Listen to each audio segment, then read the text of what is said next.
Thank you. I'm delighted to be here. Thank you. I am deeply honored to be here at the naming of this college after this great man. No one in America has done more to have us live up to our ideals. You've had alluded to the fact that he did more than anybody else to develop the strategies to end legal apartheid in legal and graduate education and then in public school education. But what makes Thurgood really very special was his deep belief in the best that America could be, and in his deep belief in the dignity and the right of every child to be equal before the law. And so I congratulate this college on perpetuating his memory and on having such a standard for all of us to live up to.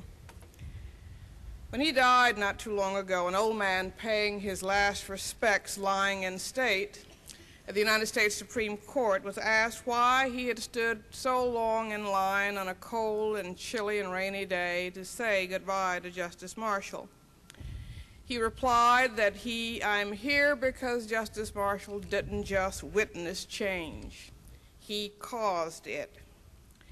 In this post-Cold War era, on the eve of a new century and millennium, where we face unbearable dissonance between promise and performance, between politics and policy, between our human capacity to prevent and alleviate deprivation and disease, and our human will to do so in a world in which 1 in 5 people lives on less than $1 a day, and 1 in 5 children in the richest nation on earth lives in poverty, you and I must cause change like Justice Marshall and not just witness it. The overture of our nationhood, the Declaration of Independence, I think is awaiting its next movement, and we have to be the foot soldiers in that movement. Abraham Lincoln's Emancipation Proclamation after the Civil War and the 13th, 14th, and 15th Amendments completed the first movement of America's symphony of freedom and justice. Charlie Houston, Thurgood Marshall, Martin Luther King Jr., Rosa Parks, Fannie Lou Hamer, and thousands of unsung white and black and brown heroes and heroines who tore down the walls of legally sanctioned American apartheid composed the second movement. In the 1990s, you and I must create the third movement in America's symphony for freedom and justice by putting the social and economic underpinnings beneath the millions of African American, Asian American, Latino, white, and Native American children left behind. When the promise of the civil rights laws that Thurgood Marshall did so much to attain and the progress of the 1960s in alleviating poverty was eclipsed by the Vietnam War and by changing national leadership and priorities. Mounting a new movement to save our children and future and to rebuild our families and communities is absolutely essential to saving the future of America and what we profess to believe in and to be. But it will require all of our learning or remembering and living a new alphabet of commitment, the kind of commitment that Thurgood Marshall's life reflected. This is a formidable challenge in our quick-fix, throwaway society that tends to value profits over people, words over hard work, style over substance, greed over goodness, self over service. And it will require redefining the meaning of success in the 1990s. I hope the young people coming through this college will ask, like Thurgood Marshall asked, not how much can I get, but how much can I do without and share. I hope we will all struggle to ask ourselves less how we can find ourselves and more how we can lose ourselves in helping somebody else. I hope we will live like this great justice, asking not just how I can protect my own children, my own neighborhood, my own corporation, organization, club, or pals, but how can I make sure that I am a part of the solution to racial and ethnic and gender and class divisions that are proliferating all over this country rather than part of the problem. We need a new movement. Every 8 seconds of every school day, one of our children drops out.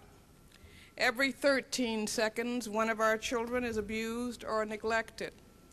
Every 26 seconds as we sit here, an American child, and these are children of all races and classes, will run away from home. Every minute one of our children has a child, we produce the equivalent of the city of Seattle each year with children having children. Every 7 minutes one of our children is arrested for a drug offense. Every half hour one of our children is arrested for drunken driving. Every 53 minutes in the richest nation on earth, one of our children dies from poverty. It is morally wrong and absolutely insane that we let children be the poorest Americans. Every 3 hours. And while the slow chronic violence of poverty does kill a child every 53 minutes, and we must envisage and work toward a country where child poverty does not exist, every 3 hours we must also confront the fact and change the fact that an American child is murdered by guns. Every 2 days, 25 American children, the equivalent of a classroom full, are killed by guns. I think that we must ask ourselves whether our moral and social development is so arrested that we cannot hear and see and respond to the senseless killing of innocent children. Are we too weak to stand up to the National Rifle Association even when the prey is helpless children? We must stop the proliferation of guns in the hands of our children and of people who kill our children. And if there's one thing that all of us ought to work on together this year, it is to stop the proliferation of guns, because there is a war going on and the worst victims are our young. I remember several years ago when I was a senior here at Thurgood College. Middle-class white father who had lost his son to random violence, and he was being comforted by a friend who said he'd done everything he could to protect his child. He'd moved into the right areas, moved out into the suburbs, he'd sent his child to the best schools, he'd spent time with his child, he had tried to keep a stable family life, and he should not feel guilty about this tragedy that had occurred. The father reminded him that he did not do everything he could to protect his child because he did not spend enough time protecting other people's children and seeing that they had a decent place to live up. And so in order to preserve all of our communities and all of our families, we have got to begin to understand that our own children must share the streets and must share the schools and must share communities and must share a great nation. And all of us have to, like Thurgood Marshall, commit to rebuilding and rediscovering the best in America. What can we do? We can do a lot, as he did. One, we can all just decide that we will not accept the conditions of children, the poverty of children, the racism that afflicts so many children, and we're going to sign ourselves to do something about it. You often hear, why doesn't the president do something, or the governor do something, or the state legislature do something? Each of us must assign ourselves to doing something, because democracy, as Thurgood Marshall knew, is not a spectator sport.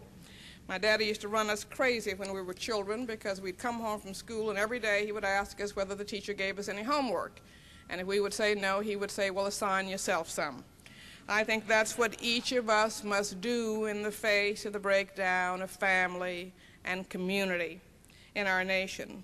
Secondly, I think each of us must struggle to live our family values and to make sure that we are not, through our personal conduct, contributing to racial and ethnic divisions. I hope that everybody in this audience and everybody in this college and memory of this great man will not tell or let other people tell in their presence or tolerate racial or ethnic jokes or any practices intended to demean another human being. That's what he stood for.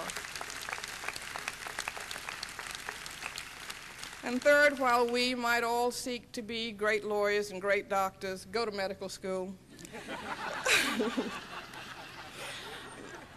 I happen to think that teaching and parenting are the most important ways in which we're going to rebuild our country. And I want to, just before I sit down, share a very moving story told by Dr. Tony Capallo in a book called When There's No Place Like Home.